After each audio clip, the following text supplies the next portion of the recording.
오늘 시간에는 세밀하게 인도하시는 하나님이라는 제목으로 하나님 말씀 증거하도록 하겠습니다. 인생은 타이밍이 참 중요합니다. 그리고 인생에는 모든 것이 다 때가 있습니다. 그런데 우리가 인생을 살다가 보면 타이밍을 잘 맞추고 또 때를 잘 맞추는 것이 쉽지가 않습니다. 공부도 때가 있지요. 그래서 부모님들이 자녀들에게 지금 공부 안 하면 나중에 후회한다, 이러면 본인이 그랬거든요. 그런데 우리 자녀들이 그 때를 잘 못 맞춥니다. 그리고 공부는 안 하고 부모님이 하시는 그 말씀을 잔소리라고 여기고 다른 것만 이제 하게 되지요. 또 타이밍은 때는 인간관계에서도 참 중요합니다. 첫사랑은 이루어지지 않는다란 말이 있죠. 왜 첫사랑은 이루어지지가 않는 걸까요? 잘 안 이루어지는 걸까요? 왜냐하면 서투르고 미숙했던 시절에 그때 사랑을 하다가 보니까 타이밍을 놓칠 때가 참 많습니다. 사랑의 언어를 해줘야 될 때, 또 미안하다고 해줘야 될 때를 놓치는 경우가 참 많은 거예요. 그래서 나중에는 너무 그냥 쉽게 상처만 서로 간에 주게 됩니다. 그리고 후회만 남죠. 그리고 헤어지고 나면 내가 그때 그 타이밍에 이런 걸 참 잘했어야 됐었는데 라고 하면서 그냥 그리움만 남는 것이 첫사랑입니다. 비즈니스도 타이밍이 참 중요하죠. 유튜브나 또 테슬라 전기자동차 같은 경우가 성공했던 이유는 그 타이밍이 아주 시기적으로 잘 맞았기 때문입니다. 근데 우리가 인생을 살다가 보면 이 타이밍을 맞추는 게 참 어렵습니다. 또 내가 잘나고 똑똑하고 계획을 잘해서 내가 아무리 어떤 때를 잘 맞추려고 해도 그게 참 안 맞아질 때가 많이 있습니다. 사람은 어쩌면 내 의지로 무엇인가를 계획하고 하게 될 때 그 때를 놓쳐서 후회하게 되는 경우가 참 많고, 내가 내 인생을 내 마음대로 주관해 가지 못한다라는 것을 우리가 인생을 살아가면서 많이 깨닫게 됩니다. 궁극적으로 우리의 인생을 주관해 가시는 분은 하나님이시죠. 하나님께서 우리들의 인생을 참으로 세밀하게 인도해 가십니다. 그래서 믿음 안에서 우리의 인생을 되돌아보면 때로는 모든 것이 잘 돼서 순조롭게 진행이 돼서 빨리빨리 되기도 하고 잘 되는 것도 하나님의 세밀하신 인도함 가운데 있고, 때로는 일이 너무 진행이 안 돼서 답답하고 기다려야 되고 조마조마하게 되는, 일이 잘 안 풀리는 그러한 상황에서도 하나님의 세밀하신 인도하심이 우리 가운데 있다는 것을 깨닫게 됩니다. 오늘 성경 말씀을 보면 하나님께서 바울 사도의 일생을 정말 얼마나 세밀하게 인도해 가시는지를 볼 수가 있습니다. 바울 사도에게는요, 인생의 목적과 비전이 하나 있었습니다. 선교를 다니면서 이제 언젠가 로마를 가기를 원하는 마음이 있었고, 또 로마를 거쳐서 스페인까지 가서 선교를 하고 싶은 거룩한 비전이 있었습니다. 그 비전을 언제부터 가지고 있었냐면, 화면을 한번 봐주시길 바랍니다. 이 화면은 3차 선교 여행을 할 때의 여정입니다. 바울 사도가 수리아 안디옥을 떠나서 쭉 가서 에베소라고 하는 곳에 오지요. 에베소에서 고린도 전서를 써서 고린도에 보냅니다. 그리고 한번 방문했다가, 그리고 나서 에베소를 떠나서 여기 마게도냐 지방에 가서 고린도 후서를 또 기록을 합니다. 그리고 나서 고린도에 왔는데, 이 고린도에서 로마서를 기록해서 보내게 됩니다. 그때 바울 사도가 이렇게 고백을 합니다. 그러니까 로마에다가 지금 로마서를 써서 편지를 보내는 내용인 거예요. 자, 로마서 15장 22절부터 23절과 또 사도행전 19장 21절 말씀을 같이 봉독해 보겠습니다. 자, 시작. 그러므로 또한 내가 너희에게 가려 하던 것이 여러 번 막혔더니 이제는 이 지방에 일할 곳이 없고 또 여러 해 전부터 언제든지 서반하러 갈 때에 너희에게 가기를 바라고 있었으니 이 일이 있은 후에 바울이 마게도냐와 아기아를 거쳐 예루살렘에 가기로 작정하여 이르되 내가 거기 갔다가 후에 로마도 보아야 하리라 하고. 이 말씀들을 보면 바울 사도가 로마에 너무나 가고 싶었습니다. 여러 해 전부터 로마에 가려고 여러 계획들을 세웠습니다. 근데 잘 안 됐습니다. 그 로마로 가려고 하는 길들이 계속 막히고만 있습니다. 그러면서 바울 사도가 이제 고린도에서 이제 로마서를 또 한 번 써서 보내면서 이제 고린도에는 자기가 더 이상 할 일이 없다는 것을 알았고, 내가 로마에 정말 꼭 가고 싶다. 그리고 로마에 가게 되면 로마 교회 성도님들이 나를 위해서 선교 헌금을 좀 해주고 자기가 서바나까지 가기를 원한다. 서바나가 오늘날의 스페인입니다. 그 당시에 스페인은 유럽의 서쪽 끝으로 여겨지고 있었습니다. 즉 바울 사도에게는요 무슨 비전이 있었냐면 땅끝 선교의 비전이 있었던 거예요. 로마 거쳐서 스페인까지 가면서 예루살렘과 온 유대와 사마리아와 땅끝까지 이르러 내 증인이 되리라 하셨던 그 예수님의 말씀을 그대로 실천하고 싶었던 거예요. 바울 사도가 로마에 너무나 가고 싶었는데 여러 번 가려고 해도 참 그게 길이 계속 막힙니다. 그런데 하나님께서 참 신기한 방법으로 그렇게 로마를 가고 싶었던 바울을 참 놀라운 방법으로 로마에 가게 해 주십니다. 그 방법이 뭐였을까요? 바울 사도가 3차 선교 여행 마치고 예루살렘에 왔을 때 유대인들이 고소를 해가지고 이제 2년 동안 구속 상태에서 재판을 받게 되죠. 인간적인 관점으로 보면 그 2년 동안 죄도 없는데 유대인들의 모함을 받아서 구속 수감이 돼서 그 재판을 받는 게 얼마나 참 힘들고 어렵겠습니까? 그리고 재판받는 과정을 보면요 일이 계속 꼬입니다. 유대인들은 계속 고소하고 바울 사도는 계속 항소하고 한 고비를 넘겼다 싶으면 또 다른 재판이 열리고 한 고비를 넘겼다 싶으면 또 다른 재판이 열리고 결국에는 재판이 끝나지를 않습니다. 그리고는 바울 사도가 이제 이렇게 최종 항소를 하죠. 나는 로마 시민권자다. 그래서 로마 황제 앞에 가서 내가 최종 항소를 하고 재판을 받겠다. 그리고 어떻게 될까요? 바울 사도가 죄인의 신분으로 로마 군사들의 호위를 받으면서 로마에 가는 배를 타게 되는 거예요. 여러분 이 상황이 참 신기하고 놀랍지 않습니까? 하나님이 세밀하게 간섭하시는 그 타이밍이 때가 정말 신기하지 않습니까? 당시에 개인 신분으로 이 배 타고 로마까지 가는 것은요 참 힘든 일이었습니다. 일단 돈이 많이 듭니다. 시간도 많이 걸립니다. 그리고 안전하지가 않습니다. 그래서 웬만한 사람들이 혼자서 배 타고 로마까지 가는 게 어렵습니다. 근데 이제 바울 사도가 어떻게 로마에 가게 되는 겁니까? 물론 신분은 죄인이었어요. 하지만 군대의 보호를 받으면서 안전하게 돈도 들이지 않고 로마까지 갑니다. 당시에 그 배에 선원과 선장과 로마 군인들과 죄수 다 합쳐서 276명이 배를 타고 가게 되는 거예요. 그러니까 바울뿐만이 아니라 다른 죄수들도 함께 이제 그 배에 타고 가게 되는 거죠. 당시에 276명이 탈 수 있는 배는요 엄청나게 큰 배입니다. 그 배를 아무나 운행할 수도 없습니다. 상당히 조직적으로 체계적으로 이제 운행을 하게 되는 거죠. 참 이 방법은요 바울이 그렇게 가고 싶었던 로마를 가게 하나님께서 인도하시는 이 방법이 참 너무나 신기합니다. 우리는 인생을 살면서 이렇게 생각할 때가 많죠. 무슨 안 좋은 일이 생기면 항상 나쁜 쪽으로만 생각을 합니다.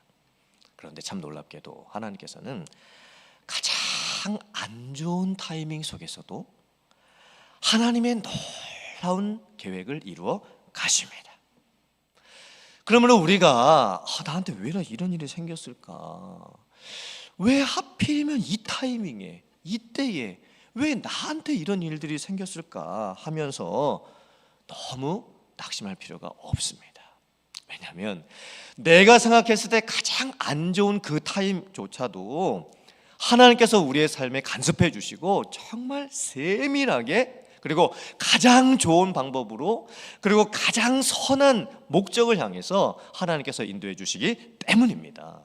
이 믿음을 가는 여러분들 되시기를 주님의 이름으로 축원합니다.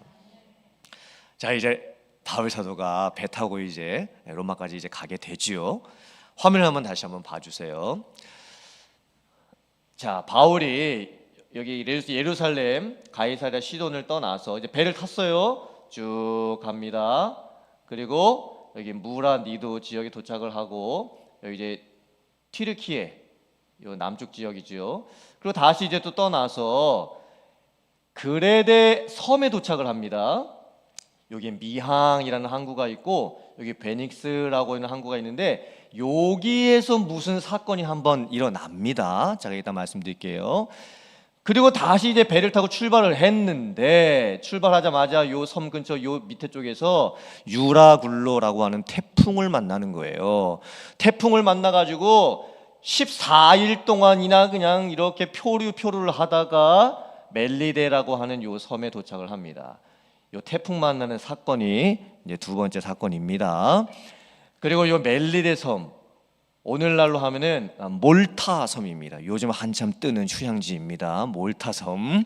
그리고 요 몰타에서 떠나서 요 섬이 이탈해서 이제 로마까지 가는데, 요 멜리데 섬에서도 또 한 번의 무슨 사건이 일어나고, 제가 다음 주일날 말씀드릴게요. 여기까지 가는 이 모든 과정이요 거의 한 1년 정도 걸리는 과정이에요. 이제 저 보시고요. 이제 바울 사도가 예루살렘에 떠나가지고 이제 구브로 섬 거쳐가지고 위쪽에 가는데, 미항이라고 하는 항구까지 도착하는 과정 가운데 이런 내용이 있습니다. 배가 더디 가 여러 날 만에 간신히 니도 맞은편에 이르러 풍세가 더 허락하지 아니하므로 간신히 그 연안을 지나 미항이라고 하는 곳에 이르니. 지금 무슨 단어가 두 번 반복됐지요? 간신히. 당시에는요, 이 배는요 돛담배입니다. 바람이 있어야 갈 수가 있는 거예요. 근데 바람이 안 불어요. 배가 너무 더디 갑니다. 그래서 간신히 미항이라고 하는 항구에 도착을 하는 거예요. 간신히라는 의미가 뭐죠? 일이 안 풀리는 거예요. 조마조마하는 거예요. 애가 타들어가는 거예요. 될 것 같은데 안 되고, 될 것 같은데 안 되고, 이게 계속 반복되는 게 간신히입니다. 우리의 인생에도 이런 간신이라는 과정이 있죠. 제 인생 가운데 이 간신히 과정은 제가 생각해 보니까 미국에 유학 오는 과정이었습니다. 그때 제 형편으로서는요, 미국에 유학을 올 수 있는 형편이 아니었습니다. 모든 형편이 그랬습니다. 서류 준비하는 과정도 그랬고, 특별히 이제 재정 보증이 이게 참 어려워가지고 이 미국에 유학 오는 게 참 어려웠어요. 이제 비자를 받아야 되잖아요. 대사관에 가가지고 이제 인터뷰해가지고 영사가 도장을 찍어주셔야지 제가 이제 미국에 오게 되는 건데, 참 그 과정이 정말 드라마틱했습니다. 제가 대사관에 가서 이제 인터뷰를 이제 하게 되었는데, 그때 만난 영사분이 나이 많으신 미국 할머니이셨습니다. 저는 솔직히 이렇게 연세가 많으신 분께서 어떻게 영사를 아직도 하고 계시나 싶을 정도였습니다. 근데 그 미국 할머니 영사분께서요, 저희 부부를 너무 긍휼히 봐주신 것 같아요. 많이 묻지도 않으셨어요. 뭐 서류 같은 거 막 보지도 않으시고, 나중에는 미국 잘 다녀오라고, 공부 잘 하고 오라고, 좋은 목사님 되라고 격려까지 해주시고, 딱 미국 비자 도장을 찍어 주신 거예요. 그 도장 받고 정말 하나님께 너무 감사했습니다. 정말 간신히였어요. 간신히. 그리고 미국 와서 이제 유학하는 과정도요, 정말 간신히였습니다. 간신히. 지금 생각해 보면요, 정말 하나님이 너무 세밀하게 인도해 주셨다는 거예요. 제가 모르는 방법으로 너무 구석구석 세밀하게 인도를 해 주셨어요. 자, 그리고 이제 바울 사도 일행이 다시 로마를 향해서 가려고 하는데 때가 겨울이었습니다. 바울 사도가 뭐라고 얘기를 하냐면 지금은 항해를 하기가 어려운 계절이다.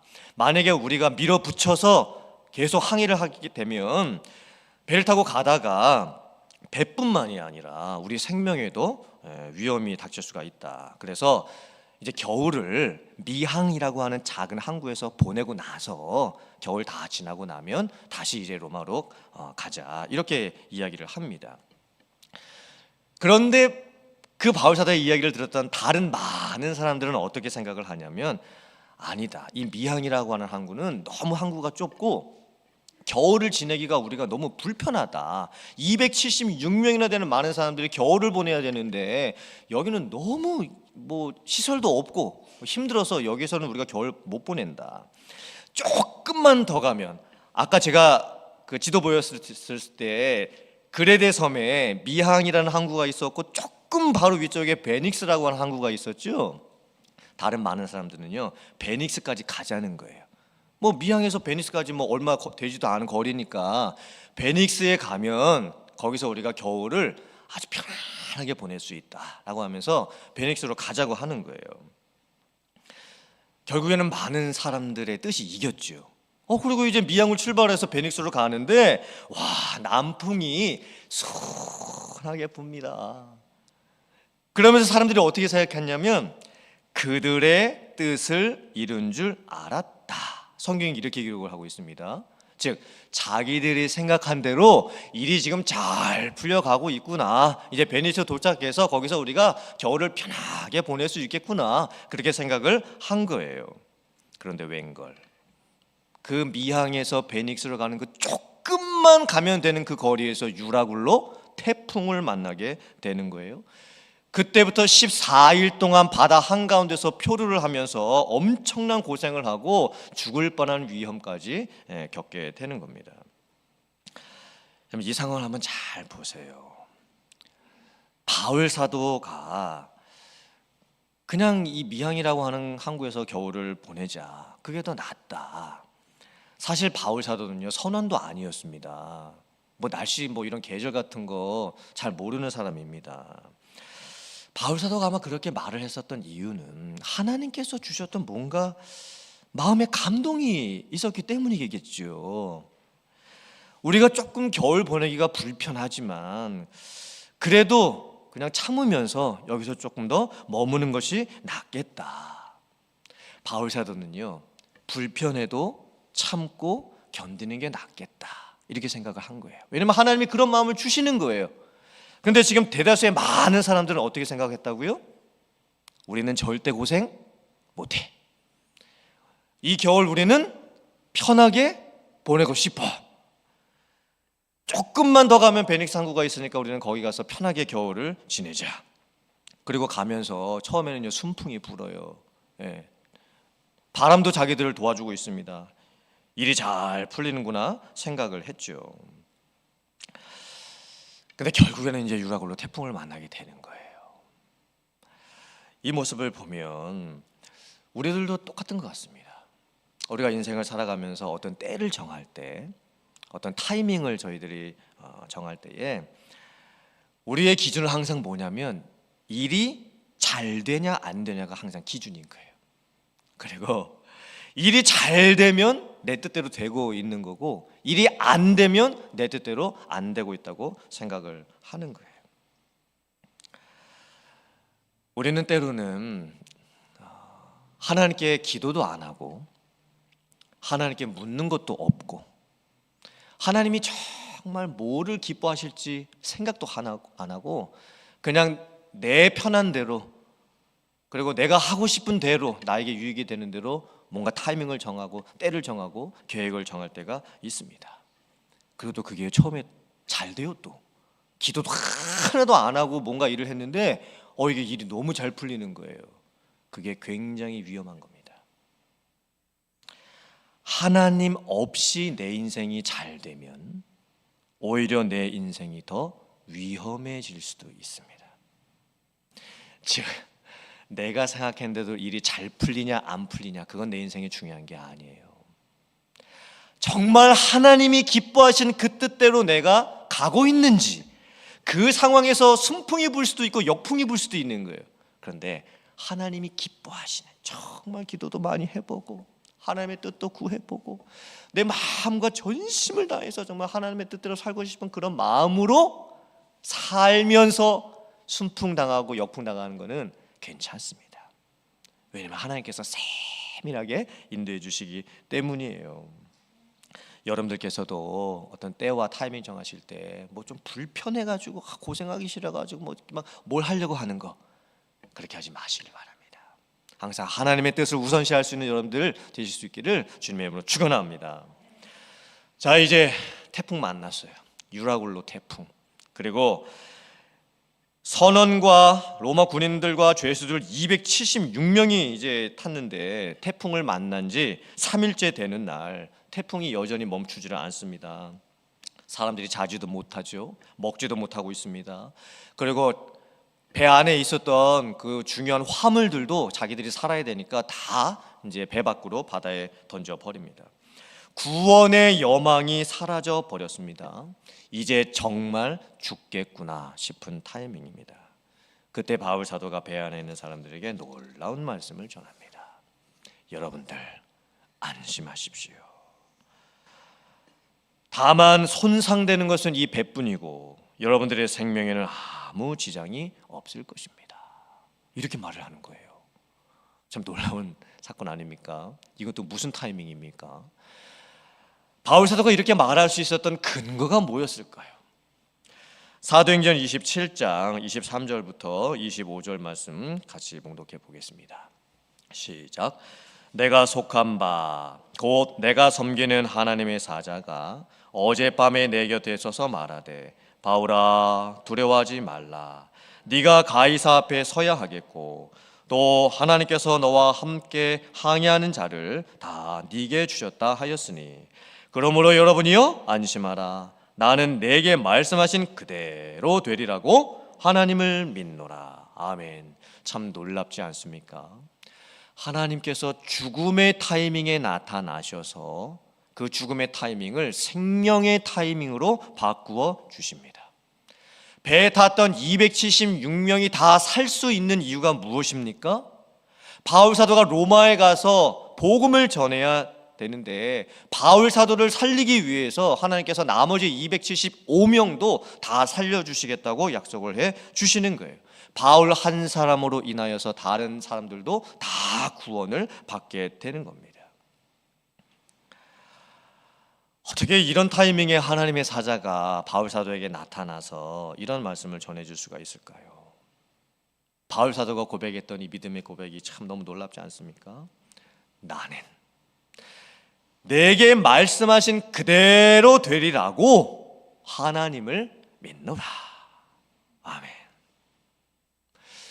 우리도 인생을 살아가면서 우리의 인생을 배 타고 가는 항해라고 생각을 했을 때, 우리의 인생 항해에서 막 태풍이 몰아치게 될 때가 있죠.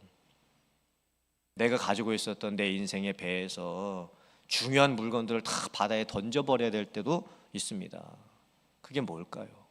어쩌면 그게 내 평생 모았던 돈이 될 수도 있어요.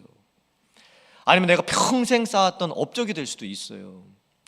아니면 내가 평생 관계를 만들었던 그 소중한 인간관계일 수도 있습니다.